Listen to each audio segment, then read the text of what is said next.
y Pilar Calvo patrocina este espacio.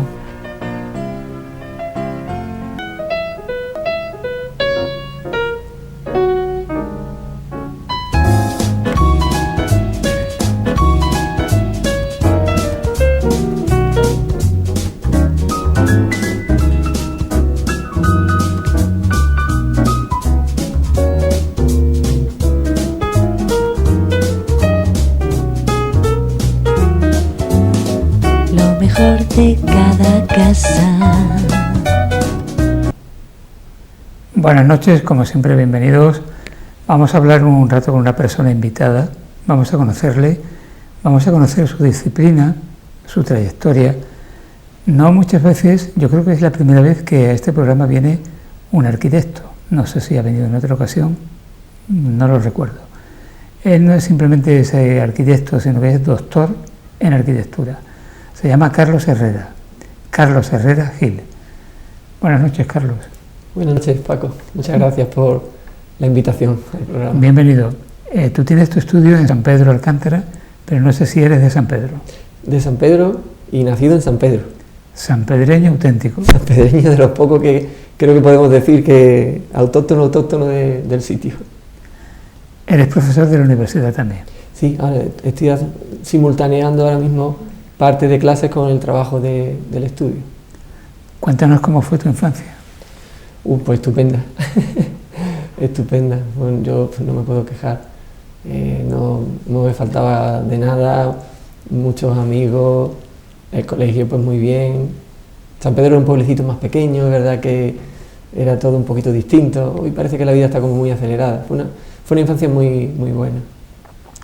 Yo recuerdo que estuve en cierta ocasión en tu casa, no recuerdo la calle, en pleno centro de San Pedro, y me quedé maravillado cómo habías aprovechado el espacio, un espacio pequeñito, y sin embargo allí dentro había de todo.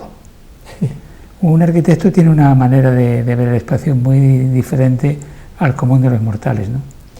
Sí, hombre, creo que tenemos quizá una concepción especial y visualizamos cómo puede ser ese final, ¿no? Es como a lo mejor el escultor que tiene ese bloque o la persona que entonces va a tallar y dice, ya veo la escultura. Entonces nosotros visualizamos el espacio y no nos cuesta imaginarnos cómo sería terminado. Y ahora tenemos también muchas herramientas para poder hacer que eso el cliente también lo pueda visualizar, lo cual está muy bien. Se da el caso de que te llaman alguien que tiene un terreno y quiere construir y dice, bueno, aquí no sé lo que me puede caber, y que te llame para que tú le orientes y le digas, pues puedes construir tal cosa. Sí, ha habido de todo. Claro, habitualmente también siempre se empieza por eso, tantear un poco las posibilidades.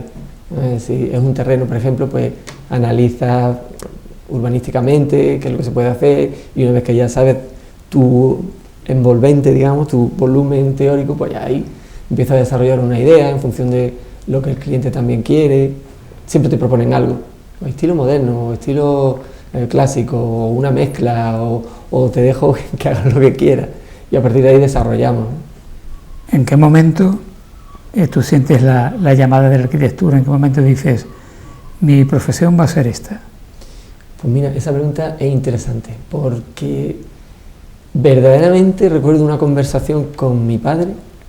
Yo tenía, típico, estaba en COU, a punto de, no me acuerdo exactamente la fecha, pero bueno, terminando un poco lo que es el estudio antes de ir a la universidad.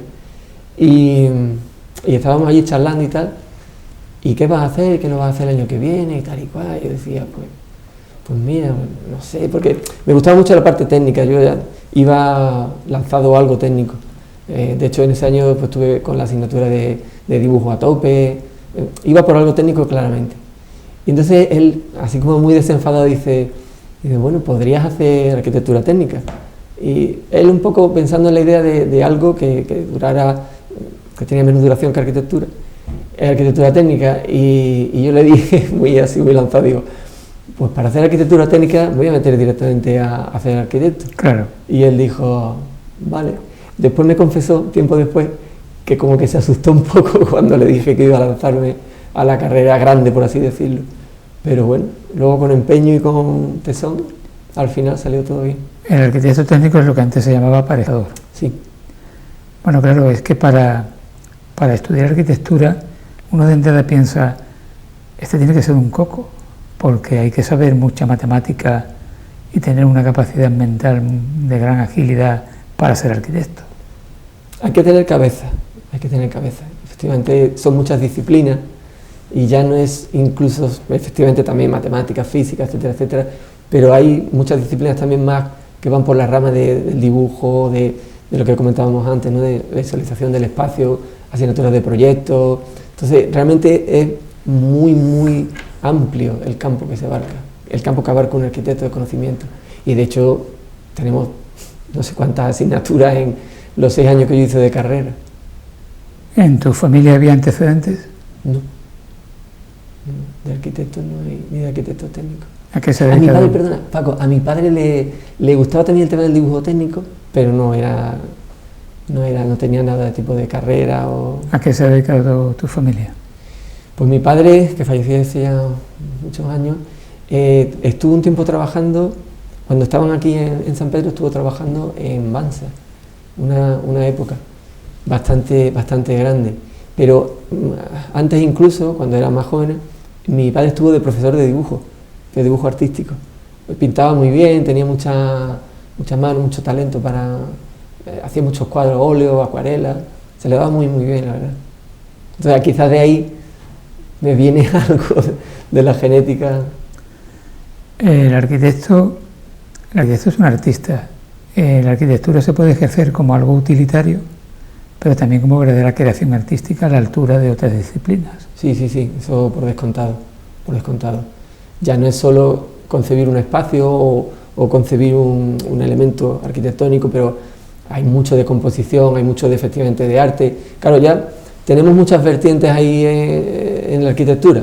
Vertientes en el sentido de alguien, por ejemplo, muy artístico, que incluso tiene hasta sus críticas, como el arquitecto Frank Gehry, que hace el Guggenheim, y es una arquitectura escultórica, se puede decir, porque tiene como esos volúmenes extraños, podemos decir, con esas placas de titanio y tal que lo decían. A mí el Guggenheim me encanta. A mí también me gusta ese tipo de arquitectura, pero tiene también su línea crítica, sus detractores. Pero claro, ahí hay un concebir, un visualizar como si fuera casi algo escultórico, casi algo artístico. Y luego pues menos artístico o también compositivo. Recientemente, estando en Sevilla, hay un edificio de previsión, antes era de previsión española, ahora no sé qué compañía de seguro está ahora mismo, enfrente de la Torre del Oro, de Rafael Moneo. Ese edificio lo analizábamos en la carrera, porque tú puedes ver la fachada y te puede parecer algo como, un volumen como muy definido, pero había un juego, una composición en esa fachada muy especial. Entonces ahí el arte o esa solución se muestra de otra manera. Es verdad que es muy amplio, muy amplio. Esto te lo planteo porque un arquitecto tiene que vivir todos los días y generalmente lo que hace es arquitectura utilitaria, yo lo llamo de esa manera, para digamos, cubrir la necesidad de la vivienda, ¿no? Es más difícil que un arquitecto pueda realizar su obra creativa, ¿no? Es complicado, es más complicado. Y con los clientes a veces tiene uno la facilidad, muy rara vez, pero tiene la facilidad de que el cliente deja un poco carta blanca o un poquito a lo que uno diseña. Entonces ahí hay libertad y se hacen cositas pues interesantes. En general es verdad que está uno muy coartado o limitado por lo que el cliente quiere. ¿Tú estudiaste en Sevilla? En Sevilla.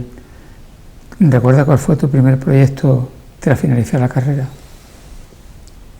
Pues justo a finalizar la carrera empecé con los cursos de doctorado, porque ya tenía como la intención ya de ese tema de la docencia y demás. Lo que pasa es que por circunstancias, mi padre enfermó, en fin, circunstancias de la vida, como que tuve que venir más por aquí, por San Pedro. Entonces aquí, hablas con gente de aquí, claro, siendo de la zona, entonces no sé quién me dice, mira, a ver si hacemos tal cosita, que eran unas casitas en Canceladas, a ver si hacemos tal otro proyectito. Y encajé un par de proyectitos aquí, así como de vivienda, y a partir de ahí pues empecé a trabajar aquí, y ya pues continué aquí, al final me quedé.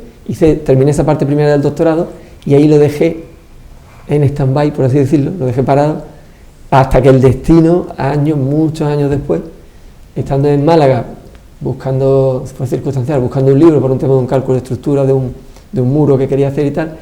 Buscando ese libro, di con una persona, con un profesor, que casualmente me dijo que se estaban iniciando programas de doctorado en arquitectura en Málaga. O sea, fue todo como el destino de estas veces que dice, si no estoy ese día en esa aula y en ese sitio con ese profesor, no me entero. Y enlacé con el tema y entré otra vez con el doctorado. O sea, que fue un poco... Un doctorado que, si alguien quiere conocer todo lo relacionado con Puerto Banús, con Nueva Andalucía, o Andalucía la Nueva, como se llamaba en un principio, ese parque turístico que fue el gran sueño hecho realidad de José Banús, si alguien quiere saber detalles y conocer toda la historia, hay que ir directamente a la tesis doctoral. Está publicada, ¿no? Todavía no está publicada, es verdad que a veces las cosas de la vida también son complicadas. Yo sé que la he leído, no sé si ha sido a través de internet o que tú me la dejaste. Hay 2 artículos extraídos de la tesis que por internet se pueden descargar. Uno sobre Andalucía la Nueva y otro sobre la parte final, más la reflexión de Puerto Banús. Entiendo que la relación de tu padre con Banza tuvo mucho que ver en que tú eligieses esa temática como tesis, ¿no? Sí, tuvo muchísimo que ver, porque son cosas súper curiosas y a ver, uno las piensa y dice, hay que ver lo que es la vida. Primero, de pequeñito, muy pequeñito, cuando prácticamente estamos hablando del 73, 74, bueno, 75 quizás, bueno, esos primeros años de la década de los 70. A veces me iba con mi padre, que me llevaba a la oficina que tenían allí de venta y tal, y con la maqueta que había del puerto, pues yo me ponía a jugar con los coches y no sé cuánto. Entonces, eso de pequeño, pero claro, luego la vida sigue, uno se hace más mayor, y él pues trabaja en Banza, trabaja en Banús, entonces hay como una relación muy, de alguna manera, cercana con el tema de José Banús y de toda la intervención. Entonces, eso está como dentro de mí. Y el día que yo llego a la primera clase que había en Málaga para el doctorado, y llegué 10 minutos tarde por un tema del tráfico y tal, y cuando entro veo que en la pizarra están puestos todos los temas, porque era todo relacionado con el turismo, arquitectura del turismo y arquitectura del simulacro. Todos los temas que estaban dispuestos ahí en la pizarra y que ya se supone que los compañeros habían escogido o iban escogiendo. Y hago así rápidamente, miro la pizarra y veo Puerto Banús. Y directamente, tal como entraba por la puerta, digo, ¿alguien ha cogido ese tema? No, ese no lo ha cogido nadie. Digo, pues ese para mí. Porque es que me saltó él directamente. Y ahí entró el tema. Después de la investigación rigurosa que llevaste a cabo, ¿cuánto tiempo te llevó a hacer la tesis? La tesis fueron prácticamente 4 años y medio, paradas, no paradas, porque claro, luego hacer una tesis es súper complicado. Si no hubiera sido, es que lo quiero decir porque es importante, si no hubiera sido por mi mujer Cristina, el proceso, la parte final, una parte que hubo ahí en el último año, no hay manera de llegar. Nació mi niña, la mayor, sí. Antes de la lectura, bueno, el año anterior, o sea, la vida es complicada y a veces pues te puede. Una vez realizada esa investigación a la que yo me refería, ¿cambió la imagen que tú tenías de José Banús? Hombre, de alguna manera la sitúa, la posiciona en su justa medida, porque es verdad que, aparte de lo que uno pueda saber o haber oído pues por mi padre o por tal, es verdad que yo sinceramente pienso que era un hombre que era muy visionario, era muy arrojado, tenía mucho afán por hacer cosas y mucha voluntad por avanzar y por crear. Incluso tenía mucha preocupación por sus trabajadores, porque estuvieran todos atendidos. Hay muchas anécdotas del tema de los trabajadores, al respecto de cómo los trataba de bien y de cuidarlos y de tenerlos, y si alguno tenía un problema, él intentaba solucionarlo. Entonces, realmente como que enriquece la imagen. A mí por lo menos me la enriquece. Hombre, hay un caso que creo que es muy poco frecuente, un problema que tuvo José Banús, y los empleados salieron en defensa de él. Rara vez unos trabajadores salen en defensa del empresario, ¿no? Rara vez. De hecho, yo pude, gracias a la Fundación Banús, a Cándido, no se me puede olvidar lo bien que se portó eso fue de darnos información, de darnos documentación. Entonces yo pude ver el libro, porque era un libro con todas las firmas de todos los trabajadores, y en la primera página estaba la firma de mi padre. Entonces son cosillas que el momento que estás haciendo la tesis y de pronto ves ese libro y tal, lo tienes en la mano y dices, pues esto es historia, y abres el libro y ves esa firma y tal, dices, te mueve algo por dentro. La investigación es muy bonita y en este caso me aportaba no solo descubrir ciertos temas y aportar esa documentación final en forma de tesis, pero también personalmente muchísimas cosas. Cuando José Banús compró la mayor parte de la finca del Ángel para llevar a cabo su proyecto, nos faltaron voces que dijeron, este hombre ha comprado esto para especular y el año que viene lo venderá por el doble o el triple de lo que le ha costado. Sin embargo, no ocurrió nada de eso. No, que va. Fue un proceso complicado al comienzo, porque efectivamente él compra un terreno, pero luego hay unas ciertas reclamaciones por cierta parte del propietario, porque él quiere como intervenir a lo largo de una franja. Entonces, bueno, todo eso se reorganiza, sobre todo en los 3 primeros años del proceso, y al final se llega a la solución esta que ya conocemos todos, de la supermanzana, la división supermanzana. Pero yo creo que pienso, y por todo lo que he averiguado, que realmente llega a ilusionarse muchísimo con el proyecto, y de hecho él intenta rodearse de prácticamente lo mejor que puede.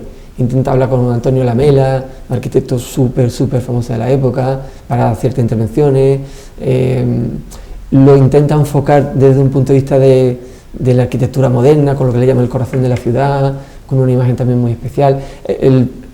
Las intenciones que están muy claras, sobre todo en una especie de dibujo que hay en un primer plan parcial de Antonio Bonet, ahí las intenciones están súper claras. Yo creo que él se ilusiona, y el puerto, curiosamente, y eso también lo reflejo en la tesis, el puerto no era el objetivo final, ni mucho menos. El puerto, de hecho, era un elemento que figuraba ahí en esa maqueta y en esos planos, era un elementito ahí que estaba en la parte inferior. Era el parque turístico. Era todo, claro, el tema era todo, lo que Banús tenía en mente era todo, la ciudad del turismo.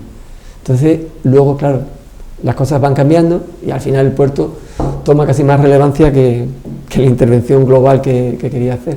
Entonces es más casi la parte que el todo al final. En esa época, Carlos, el asunto de los impactos, del impacto ambiental que hoy se habla, no había tanta conciencia de ello, ¿no? Era más fácil construir. No había conciencia, pero sí que había cierta preocupación, porque cuando Banús intenta hacer la intervención, inicialmente, por parte un poco de la aristocracia local, por parte de ciertas personas y tal, están un poquito como miedosos de, efectivamente, a dónde va a llegar esta intervención, ¿no? Dónde realmente, si vamos a tener aquí unos masacotes como la manga del Mar Menor, o si vamos a tener elementos en altura que van a... De hecho, por lo que se contaba también anecdóticamente, que eso nunca lo pudimos encontrar, había una primera intervención de 3 bloques de 15 plantas, una cosa así como un poco estrafalaria o más vinculada a otro tipo de arquitectura. Pero al final pues se fue encauzando, y Alfonso de Hohenlohe consiguió traer a Nordisk Rec y hizo una propuesta de unas primeras casas basadas en la arquitectura de Casares, una reinterpretación de la arquitectura popular andaluza, y eso al final es lo que caló, y fue lo que empezó lo que se llama las casas del abecedario del puerto. Que además hoy día en la fisonomía de Puerto Banús es quizás lo que más trasciende, ¿no? Sí. Al final es un poco ese primer trabajo de reflexión y de reinventar ese tipo de arquitectura y trasladarla al mar.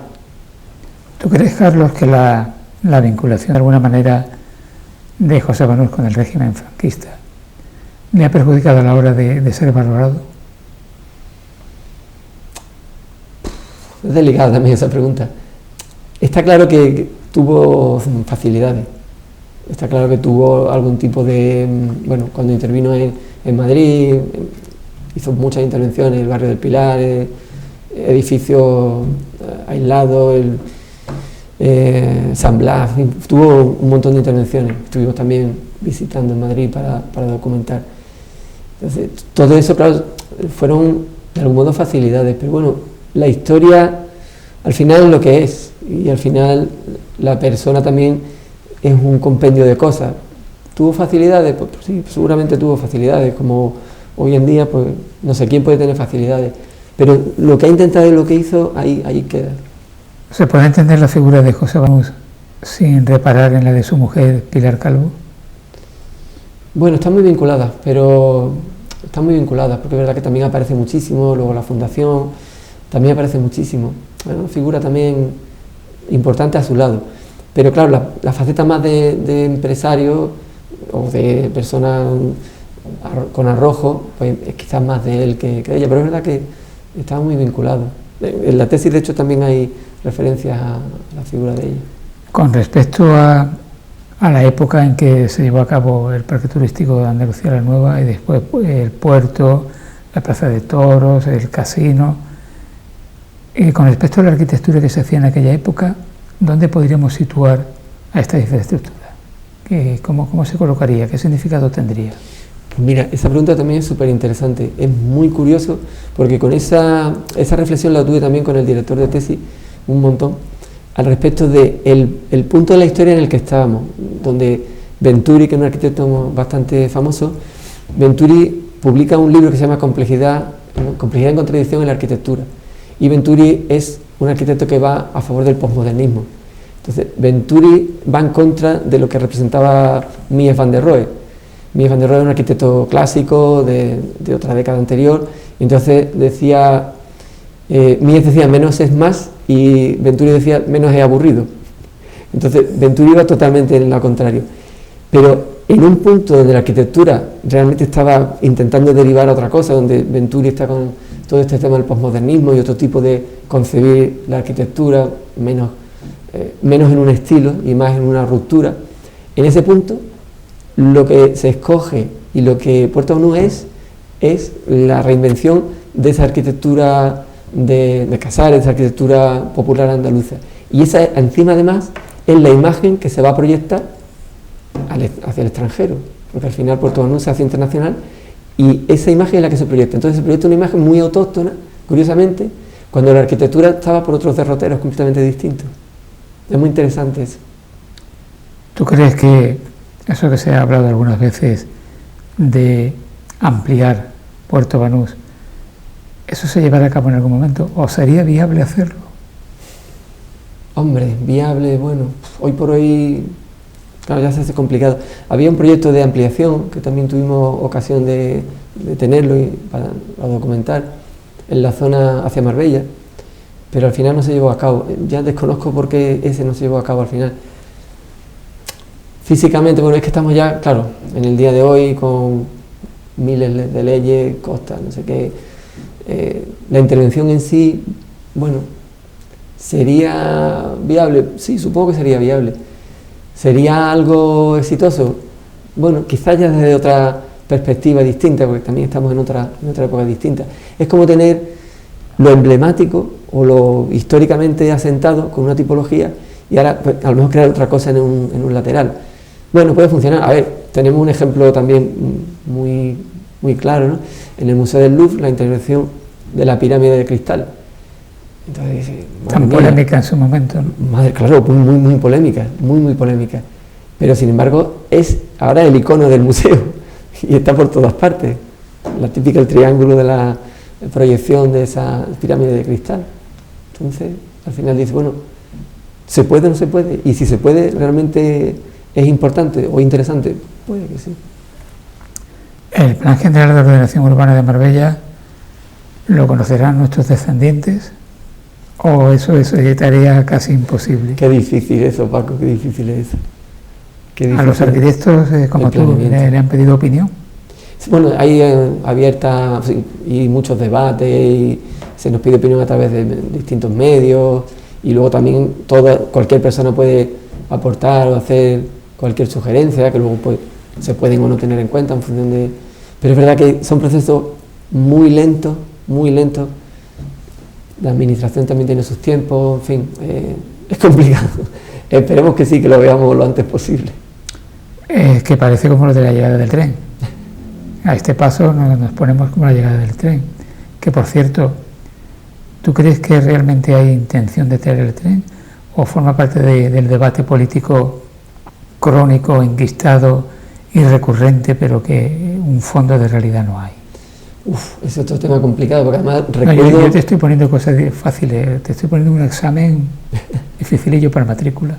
No, está bien, pero además ese tema del tren, por ejemplo, es algo que yo lo recuerdo de hablar de este tema del tren, pero vamos, puede ser perfectamente hace 20 y tantos años o incluso puede que más, de decir, uy, el tren, van a poner el tren y lo van a trazar por la parte norte de no sé dónde, tal, en los terrenos de no sé qué. Yo hoy en día no lo sé, lo veo muy complicado, lo veo difícil. Yo recuerdo en 1977, ya ha llovido que yo fui a hacer selectividad para el ingreso en la universidad, en uno de los comentarios de texto que había que hacer como ensayo, digamos, uno de ellos era la llegada del tren a la Costa del Sol, la llegada del tren a Marbella y Estepona. Ajá. Fíjate, y viene de mucho atrás. Claro. O sea que es bueno, yo diría un asunto enquistado, Sí. con difícil solución. He dicho 20 y tantos, pero fíjate, yo creo que me he quedado muy corto. Sí, de hace muchísimo tiempo. ¿Cómo ves tú actualmente la situación urbanística de Marbella y su término? Marbella, San Pedro. Bueno, desde el punto de vista arquitectónico me refiero. Bueno, claro, son ciudades que van creciendo muchísimo y ampliándose muchísimo, y San Pedro se ha vuelto mucho más grande, y Marbella ya, pues, ¿qué podemos decir? Hombre, se interviene pues con los terrenos también que se pueden ir ganando. La ciudad va creciendo de manera razonable, en el sentido de las expansiones que son ya de una época como ahora, pues ya son expansiones más de extrarradios, de intervenciones más de grandes avenidas, edificios de otra tipología. Pero bueno, es lo razonable también, o las zonas más de expansión de villas o de tal. Va muy acorde a la ciudad y al tipo de ciudad que tenemos. No sé si es la ciudad que quieren los habitantes, pero es la ciudad que tenemos. ¿Cómo se compagina el que se siga construyendo? De hecho, se está construyendo sobre todo viviendas de lujo para personas con un poder adquisitivo elevado, pero eso no va acompañado de las infraestructuras viarias, por ejemplo, de las comunicaciones o de las infraestructuras sanitarias o educativas. Ese es un problema difícil de abordar. Sí, es un problema complicado, muy complicado. De hecho, debería de ir aparejado, o debería de ir en paralelo, si se edifica el proceso que se sigue a través de todo el tema urbanístico de planes parciales, etcétera, etcétera, para desarrollar un suelo, y también tiene que desarrollar su equipamiento, y al final, por lo que sea, no están bien desarrollados, no se desarrollan. Al final, efectivamente, crece ciudad por zonas que no tienen, como tú comentas, Paco, no tienen las cosas que deberían de tener, y efectivamente es un problema, y eso se va pasando y no se soluciona el problema, y luego pues, hay carencia, pero claro, de difícil solución también, Estaba pensando también en Banús cuando interviene, en la Campana, orientando la parte de la ciudad del trabajador, que le llamaba un poco, para todos los trabajadores de todo lo que estaba haciendo en la ciudad del turismo, y él, por lo menos en ese momento inicial, también tenía en pensamiento por sus equipamientos, el colegio de la Campana, tal. Entonces, en un primer momento intenta que vaya todo aparejado, claro, después ya la ciudad crece y ya pues todo se queda un poquito atrás, ¿no? En ese sentido. Sí, se conecta un poco con lo que te voy a plantear, y es el hecho de la falta de construcción de viviendas sociales, de viviendas para, digamos, cubrir esa necesidad imperiosa de todo ser humano, que es donde cobijarse, ¿no? Y hoy día es tarea poco menos que imposible. Es que la vivienda social es un tema súper delicado, Ayer creo que me parece que vi una noticia en el telediario hablando del modelo que tienen en Viena, del modelo de vivienda, sí, en Viena, modelo social, donde creo que el gobierno tiene creo que dijeron el 80 o el 90% de ese tipo de vivienda, y entonces está muy muy bien gestionado. Entonces preguntaba la entrevistadora, creo que era el alcalde, no me acuerdo, una persona de relevancia, le preguntaba que si ese modelo se puede importar a otros países y concretamente a España y tal. Claro, el hombre decía, con voluntad y con ganas, pues se puede implantar, es cuestión de hacerlo. Es verdad que es un problema muy grande el tema de la vivienda, hay mucha escasez, y luego hay mucho enfoque del tema del turismo, de la vivienda turística, que debería de haber de todo, pero bueno, debería quizás de tener un equilibrio mejor conseguido, pero hay una escasez bastante de alquiler y de vivienda como tal. Otro asunto que está en el candelero continuamente y en los últimos tiempos más que nunca, los apartamentos turísticos, las viviendas turísticas. Eso es una plaga, ¿no? Es justo lo que acabo de comentar. Es verdad que es la tendencia. Es la tendencia. Es como el turismo. España se vive del turismo, sobre todo. Entonces es como una salida relativamente, en principio parece que sencilla, con lo cual pues, la gente se lanza a ese tema del turismo. Y es verdad que plaga, no sé si denominarlo, pero es verdad que está súper extendido y depende de qué zona. Bueno, ya vemos las noticias también, Mallorca, tal, no sé qué. Es un problema, se vuelve un problema. Y recientemente pues se van oyendo tal ley, tal, para intentar restringir o regular de alguna manera toda esa avalancha de apartamentos turísticos. En Málaga que ha salido, o está a punto de salir también una ley, en fin. Es complicado, es un tema complicado, porque claro, tampoco le puedo a lo mejor cortar a una persona si quiere realmente llevar un negocio de ese estilo, pero por otra parte son alquileres que no se destinan a, pues, lo que tú decías antes, alquiler de una persona que quiere vivir y que es de la zona y se queda ese piso que está ahí X días del año, que se usa, que no se usa, delicado, un tema delicado. Carlos, habrás observado que este programa se llama Lo mejor de cada casa. ¿Qué es lo mejor de tu casa? Mi mujer y mi niña. ¿Tus niñas? Mi mujer y mi niña, las tres. Ah, tiene 3 niñas. No, o sea, quiero decir, mi mujer, tu mujer y 2 niñas. Eso es lo mejor de mi casa. ¿Ellas, tú adviertes alguna intención de dedicarse a la arquitectura también? ¿A las niñas? Bueno, es verdad que cada una tiene una tendencia distinta. La mayor dice que quiere ser escritora. A las chicas, pues, le gustan mucho las matemáticas y no sé. Es verdad que cada una tiende a una cosa diferente. Yo no como quien dice, no influyo, no le... ¿no? La mayor se llama Lucía, la pequeña se llama Adriana. Yo no le influyo de decir, no, tenéis que ser arquitecto, tenéis que tal. No, ellas que se dediquen a lo que quieran. Luego también de pronto dice, Lucía dice, quiero ser profesora, no sé qué. Y bueno, a ver cómo, todavía son pequeñas también, 12 y 10, con lo cual... Dejando al margen ese caótico tráfico de Marbella y San Pedro, donde es mejor ir a pie a todos sitios porque no hay donde estacionar el coche, en fin, un desastre. Dejando al margen eso, para ti, ¿cuáles serían las características que hacen de San Pedro y de Marbella un lugar habitable, apetecible, para estar aquí durante todo el año, para pasar grandes temporadas, para invertir, para hacer negocio? Claro, hay como varios aspectos ahí, ¿no? Una parte efectivamente lo de la inversión, el negocio y tal, y otra parte el vivir en la zona. San Pedro, yo, bueno, hablo de San Pedro en el sentido de, yo vivo en San Pedro. San Pedro, en el fondo es pueblecito. Es verdad que ya es más grande, es verdad que tiene más habitantes, pero es pueblecito. En el fondo, tú haces tus cosas, tus tareas, sales a la calle, vas andando. Yo prácticamente, si puedo, en San Pedro no, es que no cojo el coche. Vas andando a tal sitio, a tal otro. La vida es relativamente sencilla en el pueblo. Bueno, pues si hay que venir a Marbella, pues bueno, también sabemos ya medio movernos y dónde aparcar. Y luego, verdad que Marbella también pues, es ciudad bonita. Entonces, para vivir a mí me resultan ciudades o pueblos muy gratos.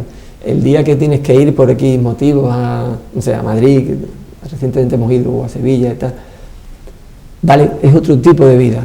Son ciudades tan grandes que en un momento dado pues te pueden hasta casi abrumar. Yo creo que ahí ya, por ejemplo, se vive más en barrios que en la ciudad en sí, ¿no? Pero te pueden como abrumar. No hace mucho eso que estuve en Sevilla, paseando por el centro. La cantidad de gente tan grande, pero no era poca gente, era muchísima gente. Es verdad que era un sábado, es verdad que era un fin de semana, es verdad que calle de Tetuán, que es la que, en el centro, para la calle Sierpe y todo, está ya muy de tienda y todo como muy orientado. Pero una cantidad de gente y claro, tú dices, madre mía, te llegas como casi a agobiar porque... Bueno, tú has dicho la calle Sierpe desde siempre ha sido un lugar donde no se podía dar un paso.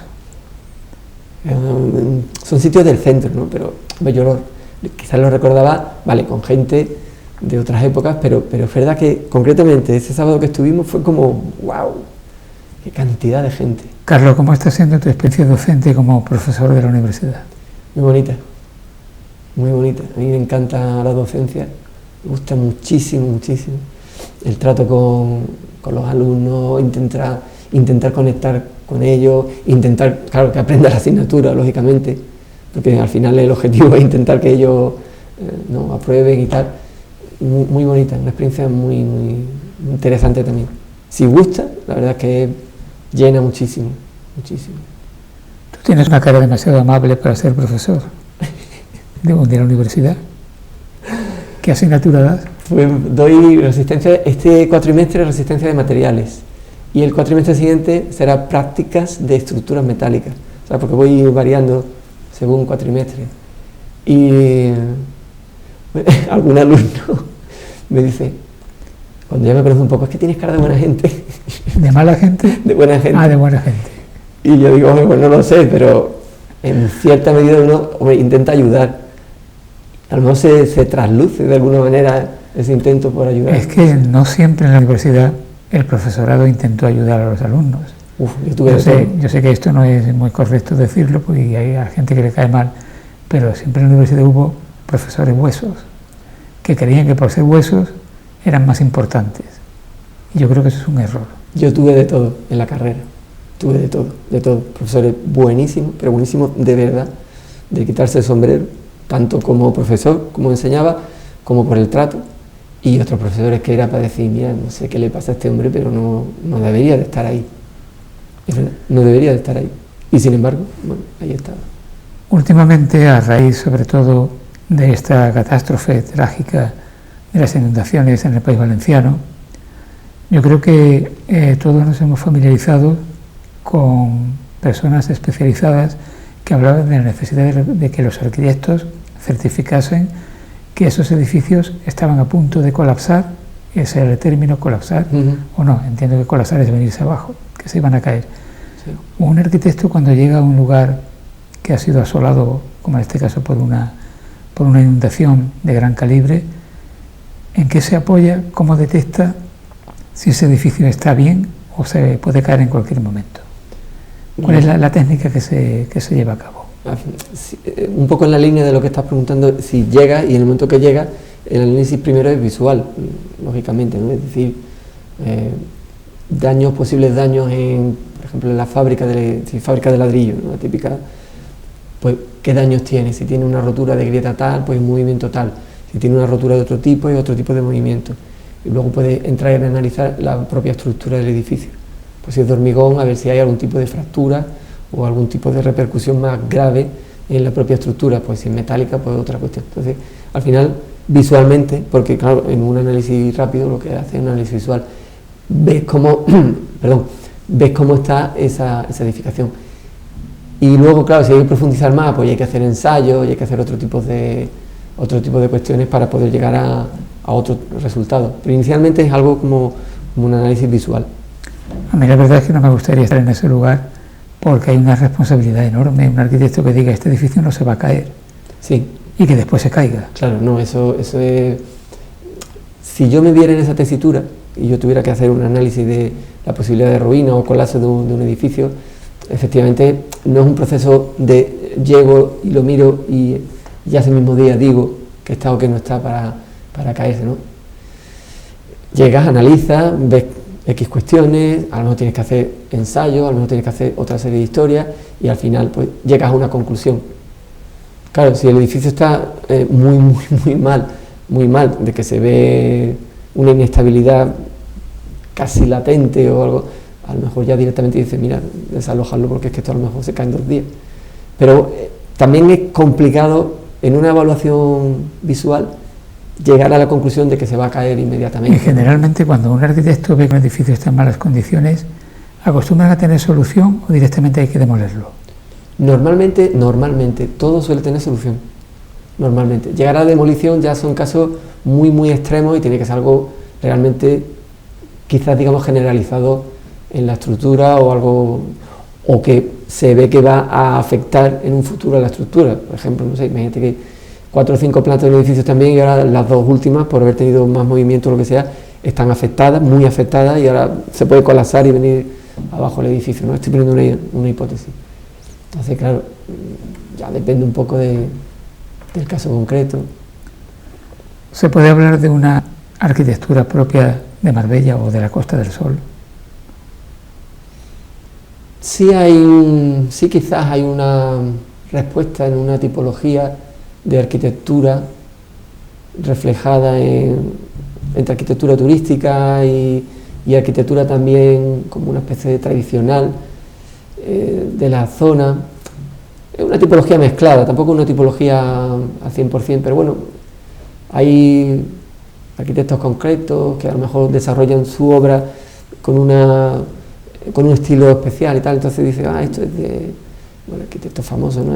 O este es de cuál, y entonces se asocia con Marbella, por ejemplo, ¿no? Pero bueno, es una mezcla de tipologías, porque es verdad que tenemos arquitectura muy del turismo, o sea, el edificio Skoll o edificios como muy concretos, que son una arquitectura que está muy vinculada al turismo y en este caso también a Marbella, y luego pues, otro tipo de arquitectura más normal, por decirlo así, ¿no?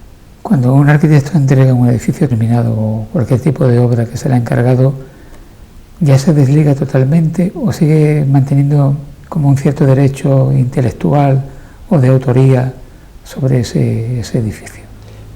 La autoría del edificio, lo que es el proyecto, lógicamente es la idea del arquitecto, pues eso está ahí, ¿no? La idea es de uno, pero claro, el edificio ya lo entrega y es la propiedad de la persona que lo compra o lo tiene, pero la autoría del proyecto... O sea que si sobre ese edificio hace una barbaridad, el arquitecto ya ahí no puede decir nada. No. Me refiero a una barbaridad estética, porque si es de cambio de estructura que se puede caer el edificio, entiendo que hay que actuar de oficio casi. No, pero lo que tú dices de algo estético, efectivamente ya ahí no podemos hacer nada. Ya ahí hay otras limitaciones. Puede ser de planeamiento, puede ser de comunidades de vecinos, puede ser de otro tipo de historias, pero ahí ya no podemos hacer nada. Hay una película bastante interesante, pero muy antigua, como era en español era El manantial, creo que era. Es antiguo, en blanco y negro, Sí, donde refleja la figura del arquitecto como si fuera casi Dios. Era como una especie, entonces hay un problema en la película, que no lo voy a decir por si alguien no la ha visto y la quiere ver, donde el arquitecto es casi todo lo contrario que podría hacer hoy. Y hace algo que va muy en contra de lo que debería ser razonable, porque ha pasado algo con su obra. Es como muy... Entonces hoy en día evidentemente no lo tenemos. Bueno, lo mismo es que los arquitectos efectivamente, al igual que los cirujanos cardíacos, son dioses. La idea del arquitecto como más y tal, es verdad que eso sí se ha... yo creo que para bien, sí se ha ido, ya no es tanto... Es verdad que bueno, es la figura de dirección de obra, pues la figura en la cadena de mando, por así decirlo, en obra que está arriba, pero esa imagen de esa película, por ejemplo, eso ya no está. Cuando se habla de abogados, por ejemplo, se destaca la enorme cantidad de abogados que hay en Marbella y su término municipal, más de 1000. ¿Cuántos arquitectos habrá? Pues hay bastantes. No te sabría enumerar, pero hay bastantes.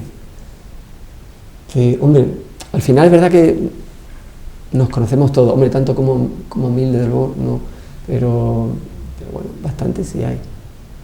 Pero bueno, somos un gremio que en el fondo nos terminamos medio conociendo, si no en persona, pero medio conociendo. ¿Os lleváis bien? Yo particularmente me llevo bien con todo, o sea que luego ya cada uno podrá tener sus cosillas entre sí, pero bueno, yo me llevo bien. ¿Cómo surge el trabajo? ¿El arquitecto cómo le llega el trabajo? ¿Por el cliente lo busca directamente? ¿El arquitecto sigue algún tipo de marketing? No creo que tenga un manager como los cantantes, pero ¿tu trabajo cómo lo consigues? Pues hay un poco de todo, pero es verdad que cuando ya llevas muchos años y además pues de la zona tal, mucha gente te conoce y al final pues te haces como tu hueco como profesional y ya pues mucho trabajo viene pues por gente que te conoce pues del pueblo.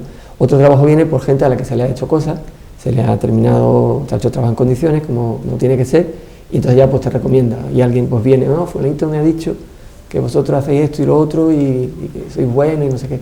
Entonces... O sea, el boca a boca funciona. Funciona muchísimo. Muchísimo. ¿Y es caro hacerse una casa? Cada vez más caro. Sí. Cada vez más caro. Pero el coste de materiales, por ejemplo. El unitario ahora mismo no sé dónde puede estar, pero en torno a 1.300 euros el metro, sí, de una tipología normal, podría estar, un poco más que los baremos de colegio quizás. Pero bueno, estoy dando una cifra muy al aire, que luego habría que matizar, porque claro, ya depende de cómo es la tipología, acabados, cómo son instalaciones, cómo son, o sea, porque hay muchísima horquilla de variación en ese precio en función de lo que realmente se diseña, ¿no? Es como un unitario muy hacia lanzado, pero hay que matizarlo, hay que matizarlo. Bueno, esta pregunta es un poco ingenua, pero tú que eres cinéfilo también, recordarás el Coloso en Llamas, que allí el arquitecto se lució, porque por ahorrar el edificio al final no tenía la garantía que se suponía que tenía en contra de incendios, etcétera, etcétera. Ese es un papel importante para el arquitecto, el control de los materiales y de lo que se anuncia que vaya de acuerdo con la realidad del producto final, ¿no? Sí, al final la dirección facultativa la llevan dos figuras, el arquitecto y el arquitecto técnico. Claro, en el fondo estamos encargados, el arquitecto técnico más del control en obra de material que se recibe, pero el arquitecto también de pues, realmente ver lo que se ejecuta y que se ejecuta lo que está establecido en proyecto, salvo que se modifique por alguna cuestión, y también lo supervisa, o sea, al final está siempre supervisado. Entonces es importante, si se define un proyecto y se define con unas características que normalmente van directamente del cliente, pues suele ser el cliente el que dice quiero esto, quiero lo otro, quiero lo demás allá, al final te tienes que garantizar de que el constructor pues, está haciendo lo que es. Es verdad que la película es un caso, eso, una película y un caso un poco extremo, y no es para nada lo que se da en la calle hoy en día, ¿no? Me acuerdo de esa película y es curioso porque la estrenaron en el cine de Puerto Banús, cuando Puerto Banús tenía el cine, y recuerdo mi padre yéndose a ver la película porque lo habían invitado al estreno. Fíjate, el Coloso en Llamas. Sí, que además el cine de Puerto Banús era un cine que tenía unas sillas enormes y una distancia con respecto delante, se veía el cine cómodamente allí. Sí, una pantalla impresionante era. Y además proyectaba de vez en cuando películas en versión original. Que eso no era fácil verlo por aquí. Ajá. Yo, por ejemplo, vi El Exorcista en versión original con subtítulos. Uf, qué buena película. Ya ha llovido. Sí, ya ha llovido un poco. Después de esa película, no hace muchos años, se volvió a estrenar con el montaje del director, recuperando secuencias que no se habían puesto. Que lo vi yo en Sevilla, que la estrenaron allí.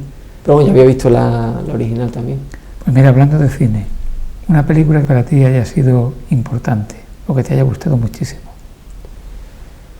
Hombre, hay varias, pero es complicado quedarse con una, pero bueno, es que estoy entre 2001, Una odisea en el espacio, o Blade Runner. Esa es como la muy... segunda de Ridley Scott, la primera de Stanley Kubrick. Stanley Kubrick. Dos directores también de lo más. Las dos por muchos motivos. No sé, la de 2001, la trascendencia que tiene, realmente el alcance que tiene, el planteamiento, la idea que plantea, para mí es espectacular. El relato corto de El Centinela de Arthur Clarke, que lo he leído, está bastante bien. Es un relatito cortito, de pocas páginas, pero ahí ya él siembra la semilla de lo que va a ser luego la película, y ya con Kubrick pues desarrolla, como tú dices ahora, desarrollan ya todo el guión de la película y demás. Entonces esa muy impactante. Y Blade Runner, por otros motivos también, me parece una película, realmente el sentido metafísico de la vida y toda la búsqueda que tienen los replicantes, todo eso me parece también apasionante. Kubrick y Ridley Scott tienen en común, tienen muchas virtudes, pero no sabían contar las historias en 90 minutos. Ellos necesitaban un metraje especial. Bueno, y nosotros agradecemos que tengan... Estoy pensando en Barry Lyndon. Ah, sí. Que también no vea lo que dura Barry Lyndon. Sí. Además filmada todo con luz natural, todo con las velas y todo muy especial. Es que Kubrick también era muy especial. Un libro, bueno, esto también es bueno porque habré leído lo que no está escrito. Pues mira, estando en el instituto más o menos, aproximadamente por esa época, la trilogía del Señor de los Anillos me impactó muchísimo, me gustó un montón. Uy, perdón, voy a quitar el sonido de esto. Sí, eso pasa hasta en las mejores familias, no hay ningún problema. Creía que lo había quitado. Pues Efectivamente, esa trilogía se había leído mucho antes de que salieran las películas. Sí. De hecho, tengo los libros de las ediciones de aquella época que están ya con su tonito amarillito ya de los años que han pasado por los libros y no me canso de vez en cuando de leerlos. Yo quiero creer que el éxito cinematográfico hizo que mucha gente leyese el libro. Sí, probablemente. Porque claro, la labor del cine cuando adapta una obra literaria es también difundir esa obra. Mira que la adaptación de Peter Jackson es bastante buena, bastante buena. Es verdad que se toma sus licencias, pero no está nada mal. Porque luego, claro, Tolkien, los libros tienen esa secuencia que tienen tan especial, donde de pronto en el segundo libro te parte la historia en dos, y completamente ajena. O sea, tiene una narrativa que incluso muchos críticos literarios lo han dicho, que tiene una narrativa extraña y ajena a todo lo que podría ser una narrativa normal de unos libros al uso. Pero bueno, te llega, te cautiva los personajes, la historia es muy interesante. En tu clientela, ¿qué papel ocupan las personas de otras nacionalidades? Hay bastante. Hay mucho de aquí también, pero hay bastante extranjeros también. ¿El Brexit se ha notado? Yo particularmente no puedo decir que lo haya notado. Nosotros no lo hemos notado. No. Por lo menos a la fecha de hoy no lo hemos notado. También se dice habitualmente, no sé si responde a la realidad o no, que conseguir licencia de obra en Marbella es difícil, o por lo menos lo ha sido difícil. ¿Cómo está la situación ahora? Bueno, es difícil, se tarda mucho tiempo. Quizás no solo incluso Marbella, es verdad que Marbella es un caso, pero no estoy diciendo nada que no se sepa o que todo el mundo lo sepa, las licencias tardan muchísimo en llegar. ¿Por qué pasa eso? Muchísimo. Es un tema tan delicado. Es verdad que es cierto que no es solo Marbella, que hay más municipios que también tardan mucho. En Málaga también, por compañero y tal, pues me llega también que se tarda muchísimo. Pues administrativamente yo creo que también hemos crecido tanto y llega tanto al ayuntamiento que no se da abasto en sacar las cosas con una cierta rapidez, no se da abasto o quizás ser un poquito más directo en ciertos temas. Es verdad que se cambió la normativa a través de una directiva europea, el tema de las declaraciones responsables, en cierto modo agiliza un poco los trámites en un enfoque, pero luego se ralentiza en otro enfoque. No sé, una licencia de obra mayor cuesta mucho tiempo obtenerla. Y claro, bueno, pues ya tenemos que plantear los trabajos en el estudio a nivel de tiempo, si ahora tengo el proyecto, pues la licencia vendrá en no sé qué momento del año que viene, no sé cuánto. Entonces vas haciendo trabajo hasta que llega el momento en que va llegando esta licencia. Bueno, pues ya sabes que cuentas con un plazo largo. Carlos, ¿cómo tienes tú estructurado tu estudio? Pues somos mi mujer y yo, que somos los dos arquitectos y que somos, digamos, la cabeza del estudio, y luego pues hay elementos que colaboran con nosotros de tipo ingenieros, delineantes, etcétera, etcétera, y con ese grupo pues sacamos adelante los proyectos, y estructuristas, cálculo de estructura. Estoy pensando que, por ejemplo, cuando viven juntos o son matrimonio dos personas que se dedican a la enseñanza, siempre terminan hablando de enseñanza, estén de vacaciones, estén donde estén. Dos arquitectos viviendo y compartiendo la vida, ¿hablan mucho de arquitectura? Bueno, se habla.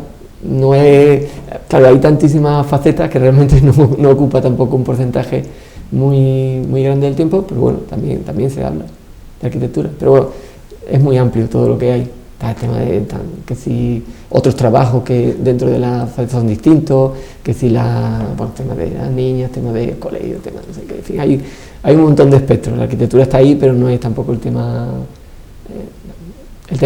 prioritario, ¿no? ¿Se da el caso que va un cliente al estudio con una idea preconcebida de lo que quiere hacer y cuando aprueba que le hagas el proyecto es totalmente diferente porque tú le has convencido de opciones más utilitarias, por ejemplo? Nosotros siempre intentamos darle la opción óptima o la opción mejor que desde nuestra perspectiva, desde nuestro punto de vista, es para su caso lo ideal. Es verdad que a veces se consigue convencer o realmente decir, mira, esta es tu opción, y el cliente se convence y dice, vale, pues efectivamente vamos a tirar por ahí, y hay veces en que no hay manera. El cliente tiene otra idea muy, muy concreta, muy fijada, y pese a que se le dan opción y tal, al final hay que tirar por donde va el cliente. Bueno, pues si se consigue y se convence en el sentido de que nosotros pensamos que es la óptima, pues se hace, y si no, pues bueno, pues se hace lo que quiere el cliente. Al final el cliente es el que manda. Pero nosotros, moral y éticamente, estamos obligados a ofrecerle lo mejor que nosotros podemos considerar en una intervención. Si no, tampoco estaría correcto. ¿Hay alguna obra, algún proyecto con el que tú soñarías o con el que sueñas que te gustaría poderlo llevar a cabo en algún momento? Que fuese, por ejemplo, la obra de tu vida. Ya sé que es grandilocuente el planteamiento, pero bueno. Buena pregunta, no.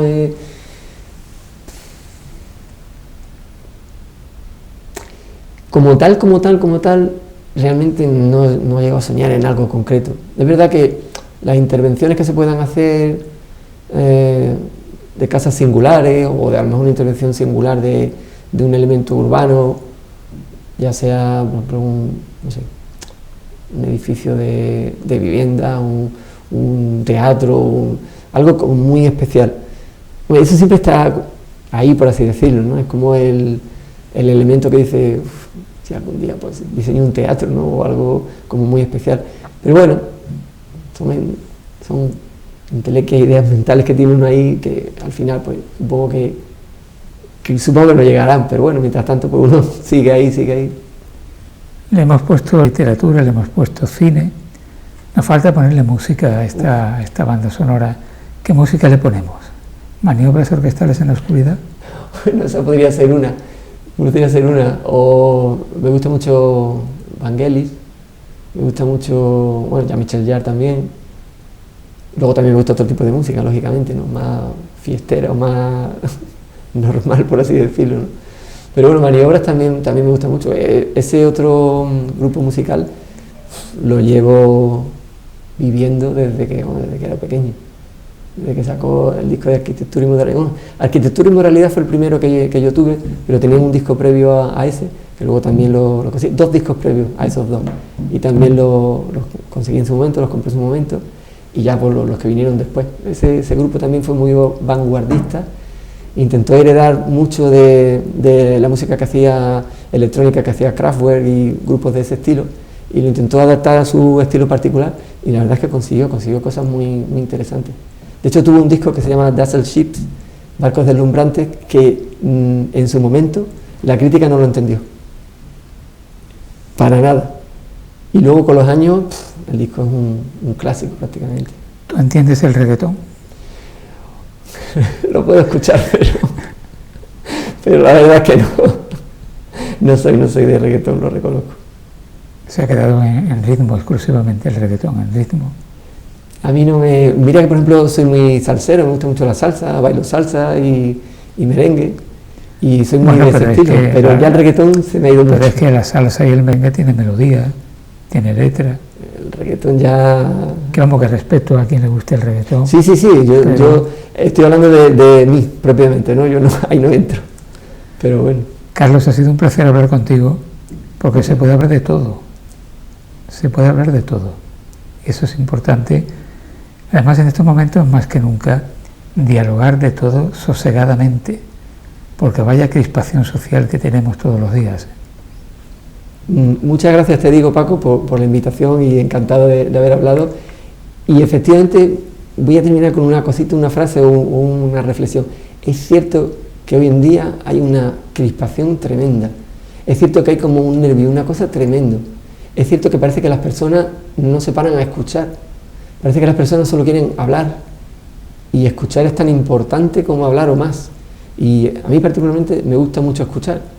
Me gusta intervenir cuando hay que intervenir y tal, pero me gusta mucho escuchar. Entonces yo creo que eso es algo que habría que de alguna manera inculcarlo más, o que llegara más a las personas. Gracias. Gracias a ti, Paco. Pues ya saben, si tienen en proyecto realizar la construcción de una casa, lo mejor que pueden hacer es ponerse en contacto con Carlos Herrera. Y si dicen que lo han escuchado en este programa, les descuente 10 o 20 euros. Es una broma. Gracias, Carlos. Muchas gracias, Paco. Pues la próxima semana intentaremos de nuevo estar aquí. Hasta entonces, buenas noches. Fundación Banús y Pilar Calvo patrocina este espacio.